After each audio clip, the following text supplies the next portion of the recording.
Let's be real for a second. Every guy who's ever been friend zone knows exactly what that silent frustration feels like. You're the guy she trusts. The one she texts late at night when she's upset. You're her shoulder to cry on, her go-to for advice, her emotional support system. And yet, when it comes to being the man she chooses, you're invisible. She says you're amazing. She says you're sweet. She says, I wish more guys were like you. But somehow, she never actually wants you. Now here's the part no one likes to admit. The friend zone. It's not something that just happens. It's not bad luck. It's not because she's blind.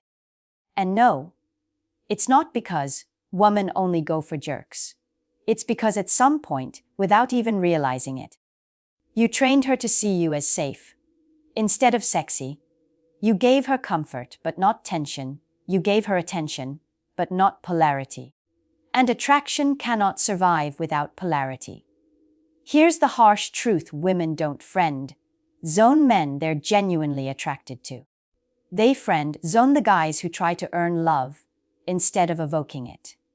When your energy says, I'm here no matter what, and your behavior says, I'll always be your emotional safety net, you become predictable. And predictability in the world of attraction is a death sentence. You've been hanging out with her for months. You always pick up when she calls. You cancel plans to be there when she's upset. She hugs you goodbye like she means it. Then one day, you tell her how you feel, and she says, I don't want to ruin our friendship. You thought you were building something real. But what you were really building was a friendship without fire. A connection without charge. She didn't reject you. You're not a victim either. You simply showed up in a way that made her feel safe, but never turned her on. You can keep doing what you're doing, hoping one day she'll see you differently. Or you can start taking responsibility for how you got here, and more importantly, how to get out. Because escaping the friend zone isn't about manipulating her. It's not about changing who you are. It's about resetting how she feels when she's around you. It starts with energy. It starts with presence. It starts with you. Most guys don't even know they're in the friend zone until it's too late. They think they're playing the long game. That if they just stay patient, stay supportive, stay kind enough, she'll realize they've been the one all along. But that's not how attraction works. You're not waiting in line. You're stuck in a loop. And the longer you stay there, the deeper you dig yourself into the nice guy graveyard. If you want to change your situation, the first step is recognizing exactly where you stand. If she's constantly venting about her ex, asking for advice on how to get another guy's attention, cries to you about how men suck, you're not in the running. You're in the support team.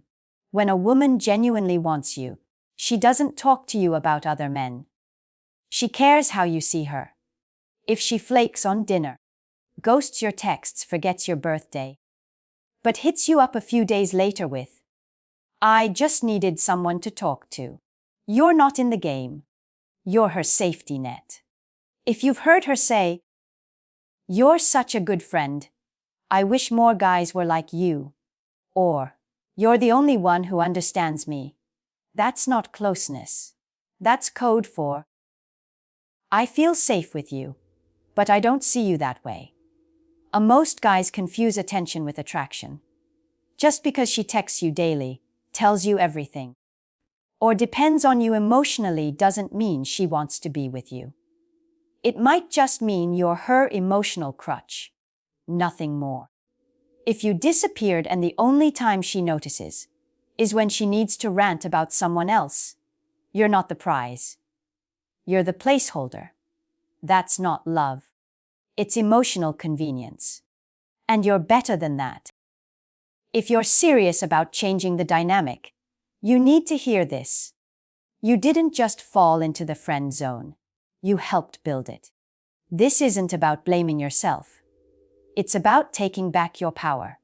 Your actions, your energy, and your behavior shaped how she sees you.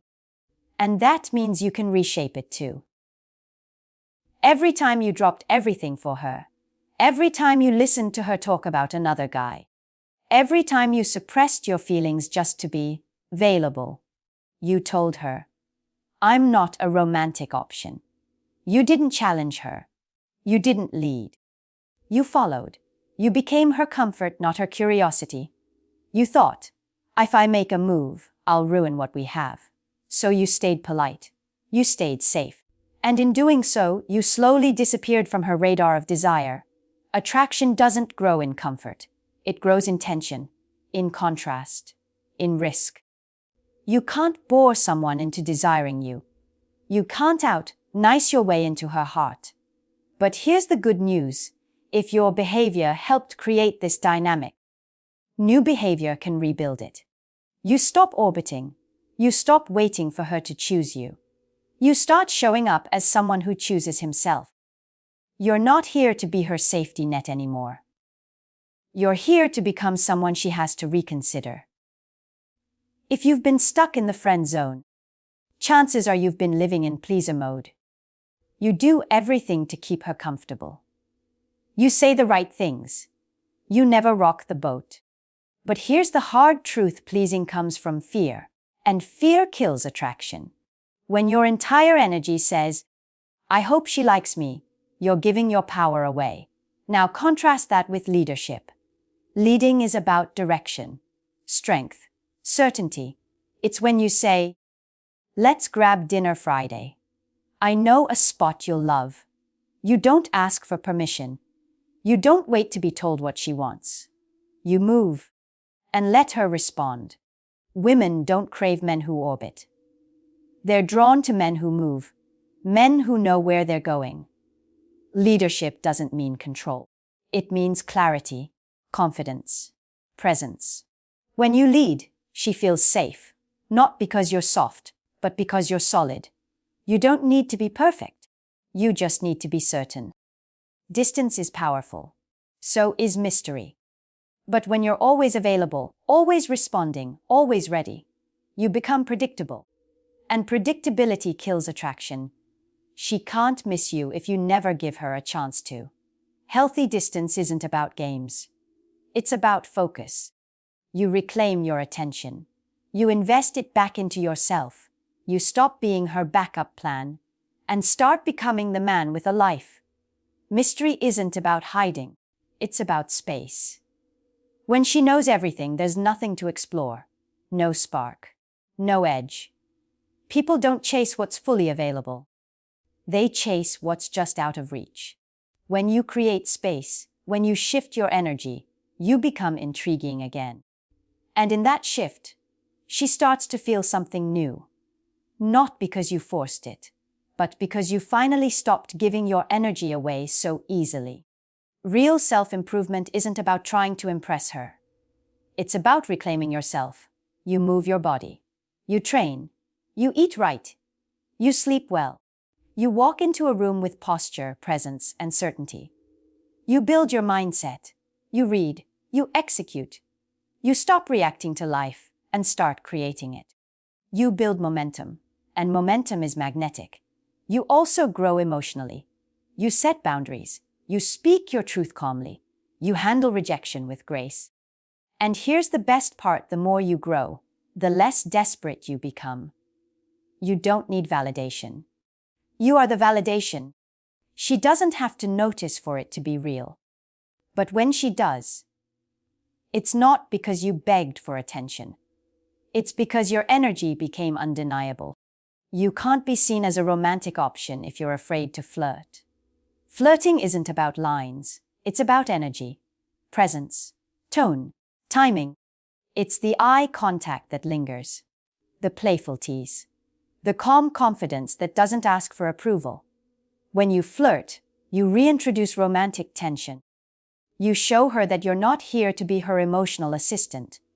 You're here as a man, confident, grounded, and clear. Friends don't flirt. Brothers don't flirt. Men do. You don't flirt to convince. You flirt to express. And if the energy's real, she'll feel it. Without boundaries, everything you've built falls apart. If you're still dropping everything for her, still letting her take your time, without giving anything back, still being her backup plan, you're not evolving. You're just better dressed. Boundaries are how you show self-respect. If she flakes, you don't rearrange. If she only calls when she's lonely, you don't reply right away.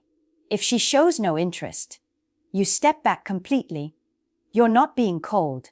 You're being clear. And sometimes, clarity means walking away. If after everything, she still doesn't see your value, you don't stay hoping. You leave with purpose. Because your time, your energy, your love, they're not cheap. You were never invisible. You were just undervalued. And now, you've evolved into someone she can't ignore. But only if you stop waiting and start leading.